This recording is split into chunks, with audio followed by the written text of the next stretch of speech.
Hello बच्चों, let's see the question. तो question में गिवन है कि a semi circular ring is present in the uniform magnetic field. Magnetic field is perpendicular to loop of ring.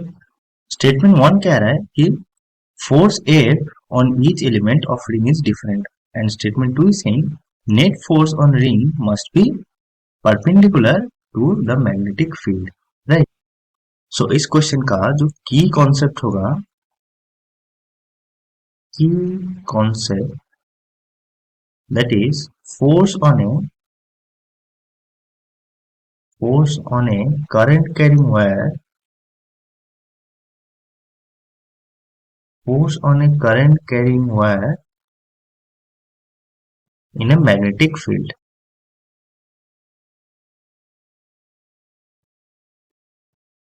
Right. जहां पर let's say कि हमारे पास एक वायर है, where the current is I and the magnetic field is B.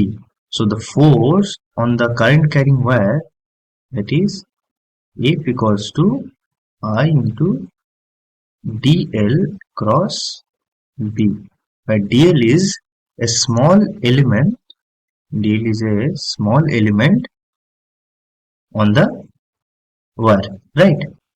Now question में क्या given है कि semicircular ring is present. So there is a semicircular ring like this. Her uniform magnetic field is perpendicular to the loop of the ring. That means the magnetic field is uniform, and let's say it is into the plane which is perpendicular to the plane of the ring, right? So if we find the magnetic force, let's say the current is I1 here. So at each point, if you find the magnetic force, it will be along this direction, right? Like this. Because as we know, F equals to I into L cross B, right?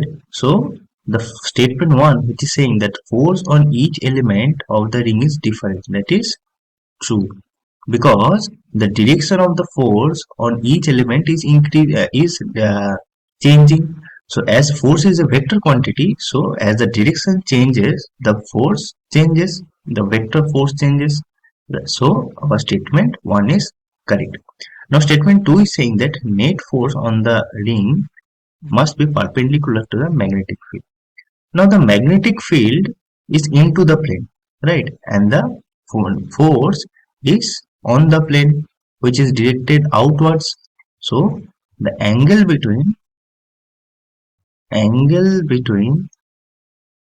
force vector and magnetic field vector is 90 degree, right? So our statement 2 is also correct. So our option B will be the correct answer. That both of the statements are true, but statement 2 is not the correct explanation of statement 1. Because statement 2 क्या कह रहा है कि net force on the ring must be perpendicular to the magnetic field. ये statement 1 का reason नहीं हो सकता, right? Or you can say this is not a correct explanation of statement 1. So our option B is correct. Hope you understand it. Best of luck.